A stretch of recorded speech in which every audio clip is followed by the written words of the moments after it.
محترم ناظرین، آج ہم آپ کو مقام ابراہیم علیہ السلام کا عبرت سے بھرا اور دلچسپ واقعہ سنانے والے ہیں۔ جب اللہ تبارک و تعالی نے حضرت ابراہیم علیہ السلام کو خانہ کعبہ کی تعمیر کا حکم دیا تو کس طرح سے حضرت ابراہیم علیہ السلام نے خانہ کعبہ کو تعمیر کیا اور کس وجہ سے ایک جگہ کا نام مقام ابراہیم ہو گیا۔ ویڈیو کی تفصیل میں جانے سے پہلے اگر آپ نے ابھی تک ہمارے چینل کو سبسکرائب نہیں کیا تو چینل کو سبسکرائب کریں اور ساتھ ہی بیل آئیکن کو بھی دبا دیں تاکہ ہماری نئی آنے والی ویڈیو کی نوٹیفیکیشن سب سے پہلے آپ تک پہنچے۔ حضرت ابراہیم علیہ السلام کو اللہ تبارک و تعالیٰ کا جب حکم ہوا کہ خانہ کعبہ کی تعمیر کریں تو حضرت ابراہیم علیہ السلام نے اللہ تعالیٰ کے حکم سے خانہ کعبہ کی تعمیر شروع کر دی۔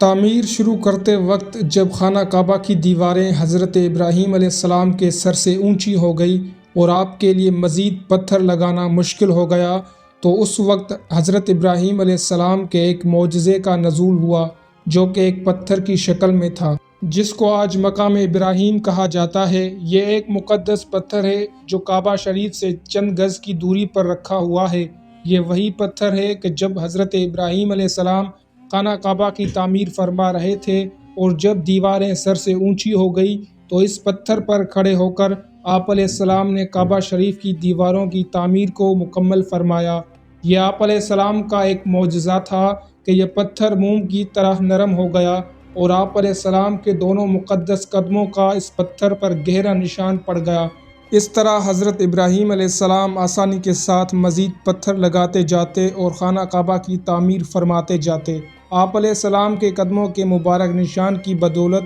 اس پتھر کی فضیلت اور عظمت میں اس طرح چار چاند لگ گئے کہ اللہ تعالیٰ نے اپنی کتاب قرآن مجید میں 2 جگہ اس کی عظمت کا خطبہ ارشاد فرمایا، جس کا ترجمہ ہے کہ یعنی کعبہ میں خدا کی بہت سی روشن اور کھلی ہوئی نشانیاں ہیں اور ان نشانیوں میں سے ایک بڑی نشانی مقام ابراہیم ہے، جبکہ دوسری جگہ اس پتھر کی عظمت کا اعلان کرتے ہوئے یہ فرمایا اور ابراہیم کے کھڑے ہونے کی جگہ کو نماز کا مقام بناؤ۔ 4000 برس کے طویل زمانے سے اس بابرکت پتھر پر حضرت ابراہیم علیہ السلام کے مبارک قدموں کے نشان موجود ہیں۔ اس طویل مدت سے یہ پتھر کھلے آسمان کے نیچے زمین پر رکھا ہوا ہے۔ ان 4000 سالوں میں کئی برساتیں گزری، ہزاروں آندھیوں کے جھونکے اس سے ٹکرائے،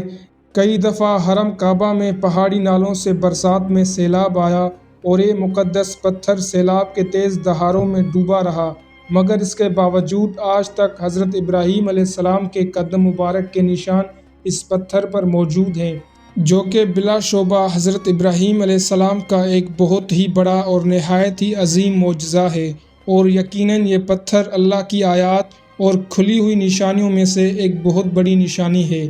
اس کی شان کا یہ ایک عظیم الشان نشان ہر مسلمان کے لیے بہت بڑی عبرت کا سامان ہے کہ اللہ تعالیٰ نے تمام مسلمانوں کو حکم دیا کہ تم لوگ میرے مقدس گھر خانہ کعبہ کے طواف کے بعد اس پتھر کے پاس 2 رکعت نماز ادا کرو۔